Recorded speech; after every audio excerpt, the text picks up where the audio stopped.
ದಿನ ನನ್ನ ಯೇಸು ಯಾಕೆ ಬಂದಿದ್ದಾನೆ ಇವತ್ತು ಕೆಲವು ತಿಂಗಳಿಗೆ ಮಾತುಗಳು ಕೇಳೋಣ. ಲೂಕನ ಬರೆದ ಸುವಾರ್ತೆ 2ನೇ ಅಧ್ಯಾಯ 8ರಿಂದ 10 ವಚನಗಳನ್ನ ಲೂಕನ ಬರೆದ ಸುವಾರ್ತೆ 2ನೇ ಅಧ್ಯಾಯ 8ರಿಂದ 10 ವಚನಗಳನ್ನು ನಾವು ಓದಿಕೊಳ್ಳೋಣ. ಆಕೆಯು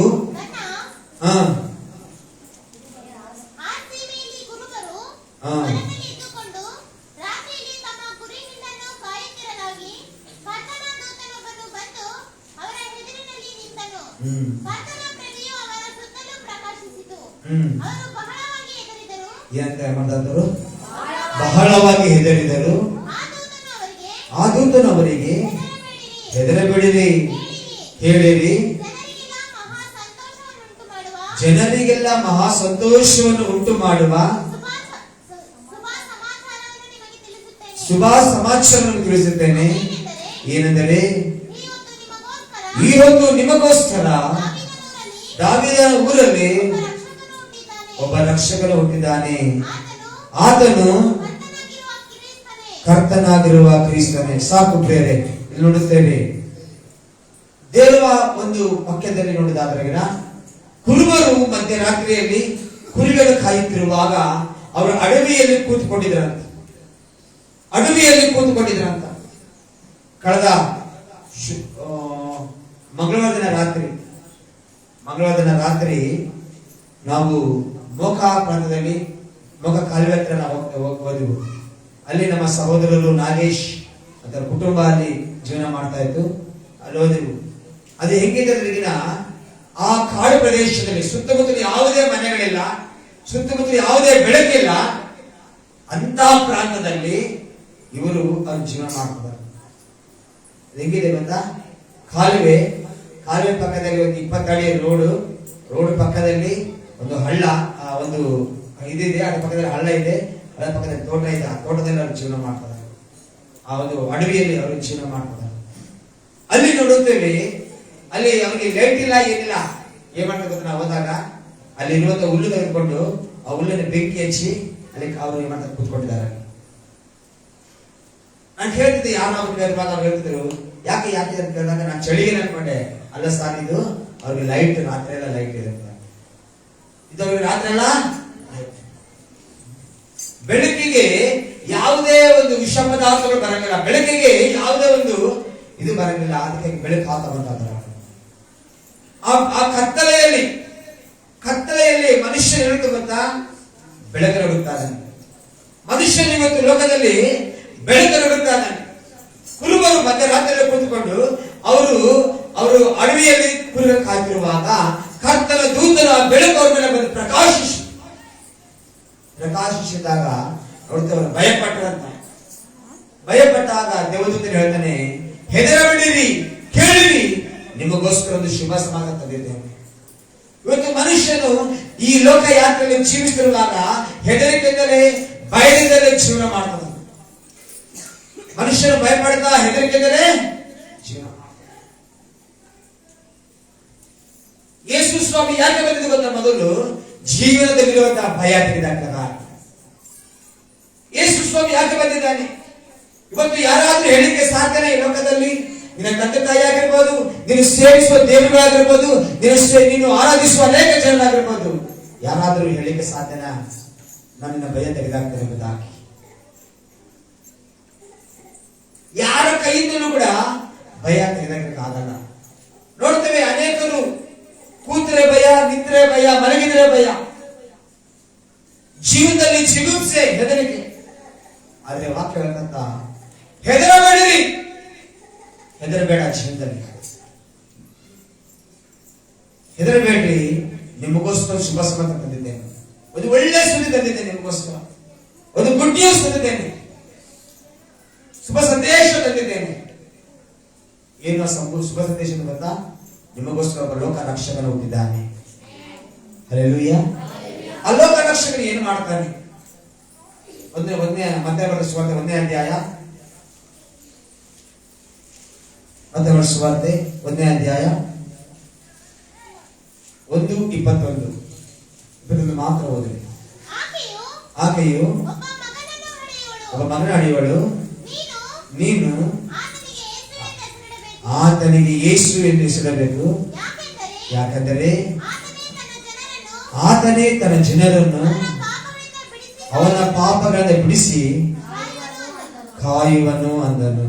ಹಲ್ಲೆಲೂಯಾ, ಹಲ್ಲೆಲೂಯಾ. ನೋಡುತ್ತೇವೆ, ಆಕೆಯ ಮಗನಡಿಗಳು ನೀನು ಅವನಿಗೆ ಯೇಸು ಹೆಸರು, ಯಾಕಂದರೆ ಆತನೇ ತನ್ನ ಜನರನ್ನು ಪಾಪಗಳಿಂದ ಬಿಡಿಸಿ ರಕ್ಷಕನು ಎಂಬ ಪದಕ್ಕೆ ಅರ್ಥ ಗೊತ್ತಾ? ಬಿಡಿಸುವವನು. ರಕ್ಷಕನು ಎಂಬ ಪದಕ್ಕೆ ಅರ್ಥ ಗೊತ್ತಾ? ಕಾಯುವವನು. ರಕ್ಷಕನು ಎಂಬ ಪದಕ್ಕೆ ಅರ್ಥ ಏನು ಗೊತ್ತಾ? ಕಾಪಾಡುವವನು. ರಕ್ಷಕನು ಎಂಬ ಪದಕ್ಕೆ ಅರ್ಥ ಏನು ಗೊತ್ತಾ? ನಡೆಸುವವನು ಎಂಬುದಾಗಿ. ಆತನೇ ತನ್ನ ಜನರನ್ನು ಆತನ ಮಾಡ್ತಾ ಗೊತ್ತಾ? ಕಾಪಾಡುತ್ತಾನೆ ಎಂಬುದಾಗಿ.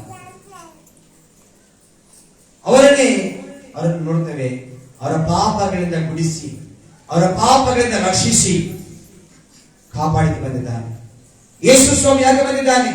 ಮೊದಲಾಗಿ ಜೀವನದಲ್ಲಿ ಭಯ ತೆಗೆದಕ್ಕೆ ಬಂದಿದ್ದಾನೆ. ಎರಡನೇ ಪಾಪದಿಂದ ಬಿಡಿಸಲು ಬಂದಿದ್ದಾನೆ.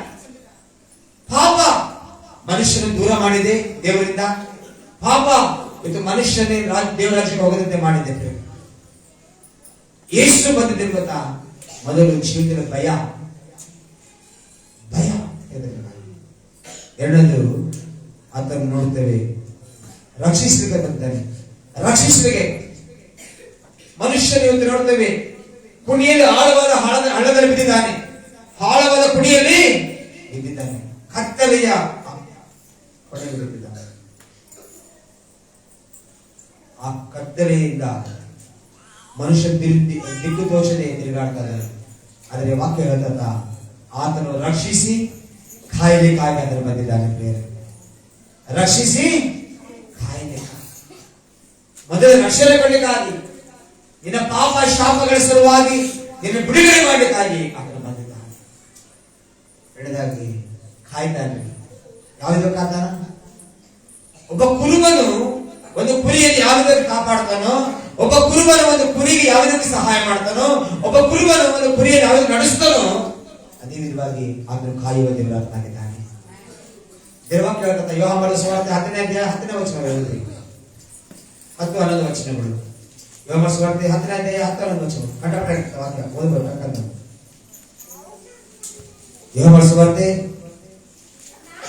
ನಾನೇ ಒಳ್ಳೆ ಕುರುಬನು, ಒಳ್ಳೆ ಕುರುಬನು, ನನ್ನ ಕುರಿಗಳಿಗೋಸ್ಕರ ನನ್ನ ಪ್ರಾಣವನ್ನು ಕೊಡುತ್ತೇನೆ. ಸಾಕು.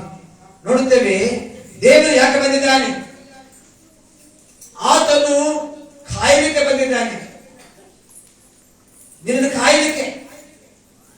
ಯಾರು ಕಾಯಲಿಕ್ಕೆ ಆಗಲಿಲ್ಲ ಈ ಲೋಕದಲ್ಲಿ, ದೇವರನ್ನು ಬಿಟ್ಟರೆ. ಹಲ್ಲೆಲೂಯಾ. ಇವತ್ತು ಕಲಿಸಕ್ಕೆ ಹೆಣ್ಮಕ್ಳಿಗೆ ತಂದೆ ತಾಯಿಗೆ ಭಯ ಗೊತ್ತಾ?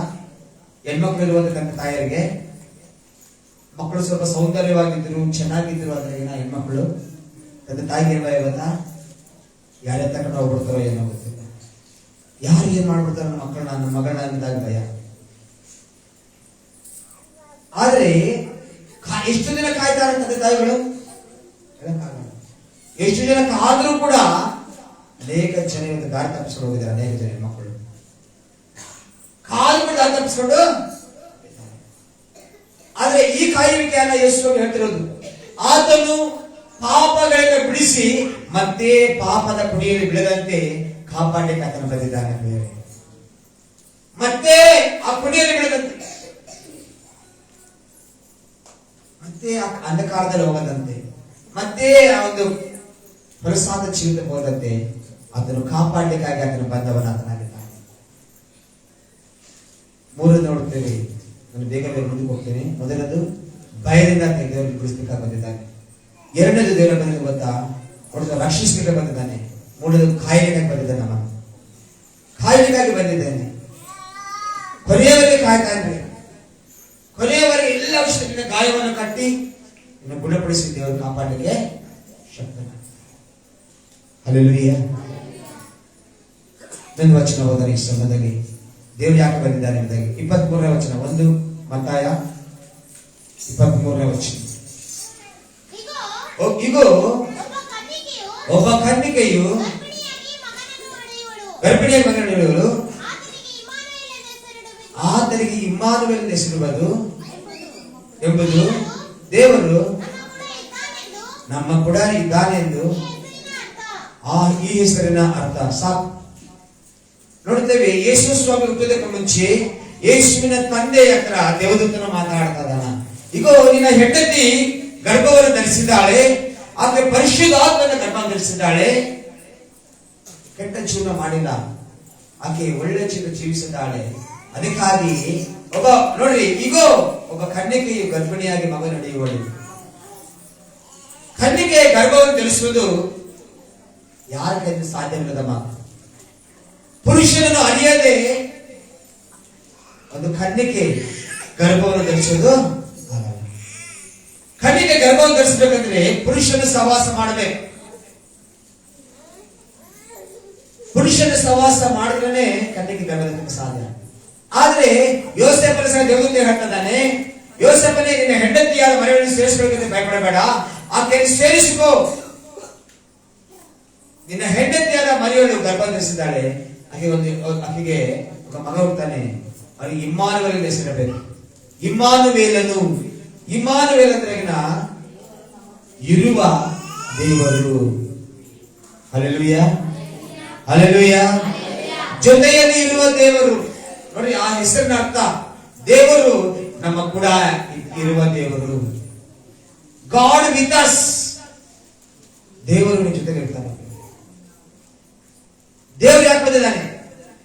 ಮೊದಲಾಗಿ ಬಿಡಿಸಲಿಕ್ಕೆ ಬಂದಿದ್ದಾನೆ, ಎರಡನೇದಾಗಿ ರಕ್ಷಿಸಲಿಕ್ಕೆ ಬಂದಿದ್ದಾನೆ, ಮೂರನೇದಾಗಿ ಕಾಯಲಿಕ್ಕೆ ಬಂದಿದ್ದಾನೆ, ನಾಲ್ಕನೇದಾಗಿ ನನ್ನ ಜೊತೆಯಲ್ಲಿ ಬಂದಿದ್ದಾನೆ. ಜೊತೆಯಲ್ಲಿರುವ ದೇವರು ಇದ್ದನು. ಎಲ್ಲೋ ಒಂದು ವಿಗ್ರಹದಲ್ಲಿ ಕೂತ್ಕೊಳ್ಳೋ ದೇವರಲ್ಲ, ಎಲ್ಲೋ ಒಂದು ಗಿಡದಲ್ಲಿ ಕೂತ್ಕೊಳ್ಳೋ ದೇವರಲ್ಲ, ಇದರ ಜೊತೆಯಲ್ಲಿಯೇ ಇರ್ತಾನೆ. ಜೊತೆಯಲ್ಲಿ. Hallelujah, hallelujah. ಜೊತೆಯಲ್ಲಿ ಯಾವ್ದು ದೇವ್ರ ಜೊತೆಯಲ್ಲಿ? 121ನೇ ಕೀರ್ತನೆ 4ನೇ ವಚನ. ಯಾವ್ದು ಇರ್ತಾನೆ ದೇವ್ರ ಜೊತೆಯಲ್ಲಿ? ಇದು 121 4ನೇ ವಚನ. ಈಗ ಇಸ್ರಾಯೇಲರನ್ನು ಕಾಯುವಾತನು ತೂಕಡಿಸುವುದಿಲ್ಲ, ನಿದ್ರಿಸುವುದಿಲ್ಲ, ನಿನ್ನನ್ನು ಕಾಯುವವನು ಯೆಹೋವನೇ. ನಿನ್ನ ಬಲಗಡೆಯಲ್ಲಿ ನೆರಳಿನಂತೆ ನಿಂತಿರುವಾತನು ಯೆಹೋವನೇ. ಸಾಕು ನೋಡ್ರಿ, ನಿನ್ನ ಜೊತೆಯಲ್ಲಿ ನಿನ್ನ ನೆರಳಲ್ಲಿ ಇದ್ದುಕೊಂಡು ಸಹಾಯ ಮಾಡ್ತಾನೆ. ಈ ಲೋಕದಲ್ಲಿ ಏನೇ ಬಿಟ್ಟು ಹೋಗಬಹುದು, ಏನೇ ಬಿಟ್ಟು ಹೋಗಬಹುದು, ಆದರೆ ನಿನ್ನ ಜೊತೆಗೆ ನಿನ್ನ ನೆರಳು. ಆ ನೆರಳಿನ ಪಾದಿಯಲ್ಲಿ, ಆ ನೆರಳಲ್ಲಿ ದೇವರಲ್ಲಿ ಬಳಸ. Hallelujah, hallelujah. ನೀನು ಹಿಂಗ್ ತಿರುಗಿದ್ರೆ ಹಿಂಗೆ ಇರ್ತದ, ಹಿಂಗ್ ತಿರುಗಿದ್ರೆ ಯಾವ ಕಡೆ ನೀನು ಬೆಳಕ ತಿರುಗ್ತೀಯೋ ಆ ಬೆಳಕು ನಿಮ್ಮ ಪ್ರತಿಬಿಂಬ ತೋರಿಸುತ್ತ. ನೆರಳಾಗಿ ದೇವರ ಜೊತೆಯಲ್ಲಿ ಇರಲಿಕ್ಕೆ ಬಂದಿದ್ದಾನೆ. ಇನ್ನು ನೆರಳಾಗಿ ದೇವರ ಜೊತೆಯಲ್ಲಿ ಇರಲಿಕ್ಕೆ ಆತನು ಬಂದಿದ್ದಾನೆ. ಇವತ್ತು ಒಂದು ಅವಕಾಶ ದೇವರು ಕೊಡ್ತಾ ಇದ್ದಾನೆ. ನೀನು ನನಗೆ ಅವಕಾಶ ಕೊಟ್ಟರೆ, ಆ ದಿನ ಭೂಲೋಕದಲ್ಲಿ ಬರ್ಲಿಕ್ಕಾಗಿ ಮರೆಯಲು ಅವಕಾಶ ಕೊಟ್ಟರು. ಮರೆಯಲು ಅವಕಾಶ ಕೊಟ್ಟುಕೋಸ್ಕರ ಈ ಭೂಲೋಕಕ್ಕೆ ನಾನು ಬಂದಿದ್ದೇನೆ. ಈ ಭೂಲೋಕಕ್ಕೆ ಬಂದು ಪಾಪ ಶಾಪದ ಜನರನ್ನು ಬಿಡುಗಡೆ ಮಾಡಿದ್ದೇನೆ. ಈ ಭೂಲೋಕಕ್ಕೆ ಬಂದು ಮನುಷ್ಯರನ್ನು ಬಿಡಿಸಿದ್ದೇನೆ. ಈ ಭೂಲೋಕಕ್ಕೆ ಬಂದು ಮನುಷ್ಯರಿಗೆ ನಾನು ರಕ್ಷಣೆ ಕೊಟ್ಟಿದ್ದೇನೆ. ನೋಡುತ್ತೇವೆ, ದೇವರು ಕಾದು ಕಾಪಾಡುವ ದೇವರು, ದೇವರ ಜೊತೆಯಲ್ಲಿರುವ ದೇವರು. ಜೊತೆಯಲ್ಲಿ ಇರಲಿಕ್ಕೆ ಆತ ಇಷ್ಟಪಡ್ತಾನೆ. ಯಾರಾದ್ರೂ ಈ ಮಾತು ಹೇಳಿಕ್ಕೆ ಸಾಧ್ಯ? ನನ್ನ ಜೊತೆಲಿ ಇರ್ತೀನಿ ಎಂಬುದಾಗಿ, ನನ್ನ ಜೊತೆಲಿ ಇರ್ತೀನಿ ಎಂಬುದಾಗಿ. ನೋಡಿ, ಒಂದು ಹಾಡು ಹೇಳ್ತಕ್ಕ, ಬಂಧುಗಳು ಬಂದು ಹೋಗೋ ತನಕ, ಸ್ನೇಹಿತರು ಹಣ ಇರೋ ತನಕ, ಆದ್ರೆ ಈ ಜೀವ ಇರೋ ತನಕ ನಿನ್ ಜೊತೆಲಿರೋ ಯಾರು ಗೊತ್ತಾ? ಒಬ್ಬನ ಮಾತ್ರ, ಆತನೇ ಯೇಸು ಸ್ವಾಮಿ ಆಗಿದ್ದಾನೆ. ಹಲ್ಲೆಲೂಯ. ಆತನಿಗೆ ಅವಕಾಶ ಕೊಟ್ಟರೆ ನಿನ್ನ ಜೀವನದಲ್ಲಿ, ನಿನ್ನ ಹೃದಯದಲ್ಲಿ, ದೇವರೇ ಅಪ್ಪ ನನ್ನ ಹೃದಯದಲ್ಲಿ ಬಾ ಅಂತ ಅವಕಾಶ ಕೊಟ್ಟರೆ ಆತನು ನಿನ್ನನ್ನು ಬಿಡಿಸ್ತಾನೆ, ನಿನಗೆ ಧೈರ್ಯ ಕೊಡ್ತಾನೆ. ಜೀವನದಲ್ಲಿ ನಾನಿದ್ದೇನೆ, ಹೆದರಬೇಡ, ನಾನಿದ್ದೇನೆ ಎಂಬುದನ್ನು ಧೈರ್ಯ ಮಾಡ್ತಾನೆ. ದೇವರನ್ನು ಪ್ರೀತಿಸ್ತಾ ಇದ್ದಾನೆ. ದೇವರ ಆತನು ಈ ಲೋಕದಲ್ಲಿ ಎಷ್ಟೋ ಪ್ರೀತಿ ಇರ್ತಾರೆ. ಒಬ್ಬನೇ ಮಗನ ಕೊಟ್ಟನು. ಅದೆಷ್ಟೋ ಪ್ರೀತಿ ಮಾಡ್ತಾರೆ. ಆ ಪ್ರೀತಿಗೆ ಏನು ಕೊಟ್ಟರು ಕೂಡ ನೋಡೋದಿಲ್ಲ. ಬಿಡಿಸ್ತಾನೆ ಎಲ್ಲವುಗಳಿಂದ. ಪಾಪದಿಂದ ಬಿಡಿಸ್ತಾನ, ಶಾಪದಿಂದ ಬಿಡಿಸ್ತಾನ, ದಲಿತರಿಂದ. ಕೊನೆಯದಾಗಿ ಇನ್ನೊಂದು ವಚನ ಓದ್ಕೊಂಡು ಮುಗಿಸೋದಾಗೋಣ. 2 ಕೊರಿಂಥಿ 8ನೇ ಅಧ್ಯಾಯ 9ನೇ ವಚನ. ದೇವರು ಯಾಕೆ ಬಂದಿದ್ದಾನೆ? Why Jesus come this earth? ನಮ್ಮ ಕರ್ತನಾದ ಯೇಸು ಕ್ರಿಸ್ತನ ಕೃಪೆಯು ನಿಮಗೆ ಗೊತ್ತಾಗಿದೆಯಲ್ಲ. ಆತನು ಐಶ್ವರ್ಯತನಾಗಿ, ಯಾರಂತ ಐಶ್ವರ್ಯತನಾಗಿದ್ದು ತಾನು ಬಡತನದಲ್ಲಿ ಸೇರುವುದರಿಂದ ನೀವು ಐಶ್ವರ್ಯವಂತರಾಗಬೇಕೆಂದು ನಿಮಗೋಸ್ಕರ ಬಡವನಾದನು. ನೋಡ್ತೇವೆ ದೇವರು ಏನಾಗಿದೆ ಅಂತ ನೋಡ್ತೇವೆ. ದೇವರು ಏನಾಗಿದ್ದಾನೆ? ದೇವ್ರಿಗೆ ಏನ್ ಬರ್ತಾ ಇದ್ರಿ? ಬಂಗಾರವೇ ಆತನ ವಾಸ ಮಾಡಿದ ಸ್ಥಳ. ಬಂಗಾರದಲ್ಲಿ ಜೀವನ ಮಾಡ್ತದ. ಇವತ್ತು ಯಾರಾದ್ರೂ ಯೇಸು ಸ್ವಾಮಿಯ ಫೋಟೋ ನೋಡಿದ್ರೆ ಹೇಳ್ತಾರ, ನಿನ್ ದೇವ್ರಿಗೆ ಬರೀ 3 ಮಳೆ ಇದಾವ, 3 ಮಳೆದಲ್ಲಿ ನೆತಾಡ್ತದಾನ. ನಿನ್ ಮಳೆ ನಿನ್ ದೇವ್ರ ತಲೆಗೆ ಗುರಿಯಿಟ್ಟಿದೆ. ದೇವ್ರು ನೋಡು ಯಾಕೆ ಆ ದೇವರು ನರವತಾರವಾಗಿರುತ್ತೆ ಗೊತ್ತಾ? ನರಮನುಷ್ಯರದ ಮೀನು ಆ ಸ್ಥಾನಕ್ಕೆ ಹೋಗ್ಬೇಕು ಎಂಬುದ. ಯಾವ ಸ್ಥಾನ? ಮನೆ ಕಟ್ಟದಲ್ಲ, ಆತನಿರುವ ಸ್ಥಾನದಲ್ಲಿ. ಅದೆಲ್ಲಿದ್ದಾನೆ? ಪರಲೋಕದಲ್ಲಿದ್ದಾನೆ. ಹಲ್ಲೆಲೂಯಾ. ಭೂಮಿ ಆತನ ಪಾದಪೀಠ, ಆಕಾಶವಾತನ ಸಿಂಹಾಸನ. ದೇವ್ರ ಅಡಿಗೆ ಮಾಡಕ್ಕೆ ಯಾರಿಗೈತೆ ಆಗಲ್ಲ. ಮನುಷ್ಯನ ಅಡಿಗೆ ಎತ್ತರ ಇಷ್ಟು 6 ಅಡಿ, ಬಲ ಹೆಚ್ಚಿದ್ರೆ ಲಾಸ್ಟ್ 9 ಅಡಿ. 9ರಿಗೆ ನಮ್ಮ ಹೆಚ್ಚು ಮನುಷ್ಯನ ಜೀವನ ಮಾಡಕ್ಕೆ ಯಾಕೆ 9 ಅಡಿ? ಬೈಬಲ್ ಇದೆ 9 ಅಡಿ ಅಂತ ನೋಡುತ್ತೇವೆ. ದೇವರು ಯಾಕೆ ಗೊತ್ತಾ? ಆತನಿರುವ ಸ್ಥಾನದಲ್ಲಿ. ಅನೇಕ ಗೊತ್ತಾ, ನಾವು ಯೇಸು ಗೊತ್ತಾ? ನಾನು ಬಡವ, ನಾನು ಬಡವ, ನಾನು ಬಡವ. ನನ್ನ ಬೈಬಲ್ ಹೇಳ್ತಂತ ನನ್ನ ಯೇಸುವಿನ ಬಡತನ ಮಾಡಿ ಬಂದಿಲ್ಲ, ನನ್ನ ಯೇಸುವಿನ ಶ್ರೀಮಂತತನ ಮಾಡಿ ಬಂದಿದ್ದೇನೆ. ಹಲ್ಲೆಲೂಯಾ. ಆತ ನಂಬಿದರೆ ನಿನ್ನ ಬಿಡಿಸ್ತಾನೆ. ಬಿಡಿಸೋದೇ ಅಲ್ಲ, ಆತನು ನಿನ್ನನ್ನು ಉನ್ನತ ಸ್ಥಾನಕ್ಕೆ ಏರಿಸ್ತಾನೆ. ಉನ್ನತ ಸ್ಥಾನ. ಈ ಲೋಕದಲ್ಲಿ ನೀನು ಬೆಳಿತೀಯ, ಪರಲೋಕಕ್ಕೆ ನೀನು ಹೋಗ್ತೀಯ. ಪರಲೋಕದಲ್ಲಿ ಇರ್ತೀಯ. ಆತನ ವಾಸಸ್ಥಾನ ಯಾವುದು ಗೊತ್ತಾ? ಪರಲೋಕ ಆತನ ವಾಸಸ್ಥಾನ. ಆ ವಾಸ್ತವವನ್ನು ಬಿಟ್ಟು ಚಿಕ್ಕ ಹೃದಯದಲ್ಲಿ ಬಂದ ನಿಲ್ಲಲಿಕ್ಕೆ ಇಷ್ಟಪಡ್ತಾನೆ. ಯಾಕಂತ ಯಾವಾಗ ಆತನ ಬರ್ತಾನೋ ಅವಾಗ ಏನಂತ ನಿನ್ನ ಜೀವನ ಬೆಳೆದ ಎಲ್ಲರೂ ಸಿದ್ಧಕ್ಕೆ ಸಹಾಯ. ನನ್ನ ಪ್ರಿಯ ದೇವರ ಮಕ್ಕಳೇ, ನೋಡುತ್ತೇವೆ ಹಾಳಾದ ನನ್ನ ಜೀವನಕ್ಕೆ ರೂಪ ಕೊಡಲಿಕ್ಕಾಗತ್ತೆ ಬಂದಿದ್ದಾನೆ. ಒಂದು ಅವಕಾಶ ಕೊಡ್ತೀಯ ಯೇಸುವಿಗೆ. ಯೇಸುವೇ ನನ್ನ ಜೀವನದಲ್ಲಿ ವಾಸ. 5 ಅಂಶಗಳು ಸಾಲಿದ್ದೇವೆ. ಇದೇ ಚಿಕ್ಕ ಸಮಯದಲ್ಲಿ 5 ಅಂಶಗಳು. ಒಂದನೇ ಭಯದಿಂದ ಬಿಡಿಸ್ತಾನ, 2 ಪಾಪಗಳನ್ನ ಬಿಡಿಸ್ತಾನ, ಶಾಪಗಳನ್ನ ಬಿಡಿಸ್ತಾನ, 3 ಜೊತೆಯಲ್ಲಿ ಬಂದಿದ್ದಾನೆ, 4 ಕಾಯಿಲೆಗೆ ಬಂದಿದ್ದಾನೆ, 5ನೇ ನಿನ್ನನ್ನು ಆತನ ಹಾಗೆ ಉನ್ನತಕ್ಕೆ ಏರಿಸಿದರೆ ಬಂದಿದ್ದಾನೆ. ಹಲ್ಲೆಲೂಯಾ. ಉನ್ನತ ಸ್ಥಾನಕ್ಕೆ ಏರಿಸಿ ಬಂದಿದ್ದಾನೆ. ಉನ್ನತ ಸ್ಥಾನ ದೇವರು ನಂಬಿದಕ್ಕೋಸ್ಕರ ದೇವರು ಆತನು ಯಾರನ್ನು ಕೂಡ ಹೀರದಿರಲಿಲ್ಲ. ಆತನ ಉನ್ನತ ಸ್ಥಿತಿಗೆ ಶಕ್ತಿ. ಹಲ್ಲೆಲೂಯಾ. ನೋಡುತ್ತೇವೆ ದೇವರು ನಂಬಿದ್ದನ್ನು ಮೊದಲುಕೊಂಡು ಇಲ್ಲಿವರೆಗೆ ನನ್ನ ಜೀವಿತದಲ್ಲಿ ಅದನ್ನು ಮಾಡಿದ ಅನೇಕ ಉಪಕಾರಗಳು. ಅದರ ದೊಡ್ಡ ಕಾರ್ಯ ಗೊತ್ತಾ? 1986ರಿಂದ 1995ರವರೆಗೆ 1995ರವರೆಗೆ ಇಂಚುಮಿಂಚು 11 ವರ್ಷಗಳ ಕಾಲ, 95-97ರವರೆಗೆ ನಾನು ಹೊಸ ಬಟ್ಟೆ ಹಾಕಿದನಲ್ಲ. ಹೊಸ ಬಟ್ಟೆ ನಮ್ಮ ಜೀವನ ಹಾಕಿದ್ದು ಐಕ್ಯವಾದ ಜೀವನದ ಪ್ರಕಾರ, ಇದು ಗುಡಿಸಲಿನ ಜೀವನ ಪ್ರಕಾರ. ಆದರೆ ಯಾವಾಗ ನಾವು ಯೇಸು ಸ್ವಾಮಿಯನ್ನು ಸ್ವೀಕಾರ ಮಾಡಿದೆವೋ ನಮ್ಮ ಕುಟುಂಬವನ್ನು ದೇವರು ಹಂತ ಹಂತವಾಗಿ ಆಶೀರ್ವದಿಸಿದರು. Hallelujah, hallelujah. ಅವತ್ತು ನೋಡ್ತೇವೆ, ಒಂದು 200 ರೂಪಾಯಿ ಬಟ್ಟೆ ಹಾಕಕ್ಕೆ ಯೋಗ್ಯತೆ ಇದ್ದಿಲ್ಲ. ಯೇಸು ಸ್ವಾಮಿ ನಂಬಿದ ದಿನ ಮೊದಲುಗೊಂಡು ಇವತ್ತು ನೋಡ್ತೇವೆ, ನಾನು ಹಾಕಿರುವ ಅಂಗಿ ನಂದು ಅಲ್ಲ, ನಾನು ಹಾಕಿರುವಂತ ಬಟ್ಟೆ ಯಾವುದೇ ನಂದಲ್ಲ, ಅದು ಯೇಸು ನನಗೆ ಕೊಡಿಸಿದ ಆತನಾಗಿದ್ದಾನೆ. Hallelujah, hallelujah. ಇದು ನಾನು ಕೊಂಡುಕೊಂಡಿಲ್ಲ. ದೇವರು ಒಳ್ಳೆ ಬಟ್ಟೆ ನಾನು ದುಡಿದಿದ್ರೆ ತಗೊಂತೇನೆ ಗೊತ್ತಿಲ್ಲ. ಇಂಥ ಬಟ್ಟೆಗಳು, ಇಂಥ ಕಾಸ್ಟ್ಲಿ ಬಟ್ಟೆ ದುಡಿದ್ರೆ ತಗೊಂತೇನೆ ಗೊತ್ತಿಲ್ಲ. ನಾನು ಮಾಡ್ತಿದ್ದ ಕೆಲಸ ಹಳೆ ಕೆಲಸದಲ್ಲಿ ಹೋದ್ರೆಗಿನ ನಾನು ಪೇಂಟಿಂಗ್ ಕೆಲಸ ಹೋಗ್ತಿದ್ದೆ. ಪೇಂಟಿಂಗ್ ಕೆಲಸ ಹೋದ್ರೆ 600 ರೂಪಾಯಿ 700 ರೂಪಾಯಿ ಕೂಲಿ ಇದೆ ಇವತ್ತಿಗೆ. ಒಂದು ವೇಳೆ ನಾನು ಮೆಕ್ಯಾನಿಕ್ ಕೆಲಸ ಹೋಗಿದ್ರೆಗಿನ ತಿಂಗಳಿಗೆ 8,000 10,000 ಕೂಲಿ ಇದೆ. ಆದರೆ ನನ್ನ ಯೇಸು ಉನ್ನತವಾದ ಒಳ್ಳೆಯ ಆಶೀರ್ವದಿಸಿದ ವಾಕ್ಯ ಹೇಳ್ತಾ, ಆತನು ಬಡವನಾದ್ದರಿಂದ ನಮ್ಮನ್ನು ಐಶ್ವರ್ಯ ಮಾಡಿ ಬಂದಿದ್ದಾನೆ. ಹಲ್ಲೆಲೂಯಾ. ಆತ ಮತ್ತೆ ಹೋಗಿದ್ದಾನೆ, ತಿರುಗಿ ಬರ್ತಾನೆ, ಆತನ ಕರ್ಕೊಂಡು ಹೋಗ್ತಾನ,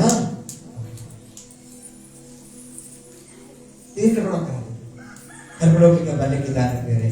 ಅದಕ್ಕಾಗಿ ಈ ಮಧ್ಯಾಹ್ನ ಕೆಲಸ ಮುಗಿಸ್ತಾ ಇದ್ದೇನೆ ಪ್ರಿಯರೇ. 5 ಅಂಶಗಳನ್ನು ಇಟ್ಟಿದ್ದೇನೆ, ಶಾರ್ಟ್ ಆಗಿಟ್ಟಿದ್ದೇನೆ. 5 ಅಂಶಗಳು. ಇನ್ನು ಯೇಸು ಬಗ್ಗೆ ಚಿಂತಿಸಬೇಕಾ? ದೇವಾಲಯ ಬಾ, ದೇವರ ಆಶೀರ್ವಾದ ಮಾಡ್ತಾನೆ. ಪ್ರತಿಯೊಬ್ಬರು ಈ ಸಮಯದಲ್ಲಿ ಒಂದು ವೇಳೆ ನನಗೆ ಈ ಬಿಡುಗಡೆ ಬೇಕು, ನನಗೆ ಈ ಒಂದು ಶಾಪಗಳಿಂದ, ಪಾಪಗಳಿಂದ, ರೋಗಗಳಿಂದ, ದರಿದ್ರದಿಂದ ಬಿಡುಗಡೆ ಬೇಕಂತ ಆಲೋಚನೆ ಮಾಡ್ತಿದ್ಯಾ? ಆದರೆ ದೇವರು ಎಲ್ಲೂ ಇಲ್ಲದೆ, ಆ ಊರಲ್ಲೇ ಇಲ್ಲ, ಆ ದೇಶದಲ್ಲಿಲ್ಲ, ಈ ದೇಶದಿಂದ ಇವತ್ತು ನಿನ್ನ ಮುಂದೆ ಇದ್ದಾನೆ. ನಿನ್ನೊಳಗಡೆ ಬರಕ್ಕೆ ಇಷ್ಟಪಡ್ತಾ ಇದ್ದಾನೆ. ಒಂದು ಅವಕಾಶ ಇಷ್ಟು ಕೊಡ್ತೀಯ? ಆತನು ಅದು ಬಂದಿದ್ದು ಏನು ಗೊತ್ತಾ? ನಿನ್ನನ್ನು ಬಿಡಿಸುವುದಕ್ಕೋಸ್ಕರ. ದರಿದ್ರನಾದನು, ಧನವಂತನು, ದರಿದ್ರನಾದನು, ರಕ್ಷಕನು ಪಾಪಿಯಾದನು ಬೇರೆ. ಯಾಕಂತ ನಿನ್ನನ್ನು ಪರಿಶುದ್ಧಪಡಿಸೋದಕ್ಕೋಸ್ಕರ, ನಿನ್ನನ್ನು ಪಾವನ ಮಾಡೋದಕ್ಕೋಸ್ಕರ ಆತನು ಕುರುಬನಲ್ಲಿ ಕಾಪಾಡಲಿಕ್ಕಾಗಿ ಬಂದಿದ್ದಾನೆ, ಜೊತೆಯಲ್ಲಿಗೆ ಬಂದಿದ್ದಾನೆ. ಒಂದು ಅವಕಾಶ ಯೇಸು ಕೊಡುವುದಾದರೆ ಜೀವನ ಪರ್ಯಂತರ ಆತನ ಅಂಗೈ ಇಟ್ಕೊಂಡು ನೋಡಲಿಕ್ಕೆ ಶಕ್ತನಾಗಿದ್ದಾನೆ. ಹೇಳಲಿಕ್ಕೆ ಸಾಧ್ಯ? ಯೇಸುವಿನೊಳಗೆ ಬಾ ಎಂಬುದಾಗಿ. ಯೇಸುವಿನೊಳಗೆ ಬಾ ಸ್ವಾಮಿ. Thank you, Jesus. Thank you, Jesus.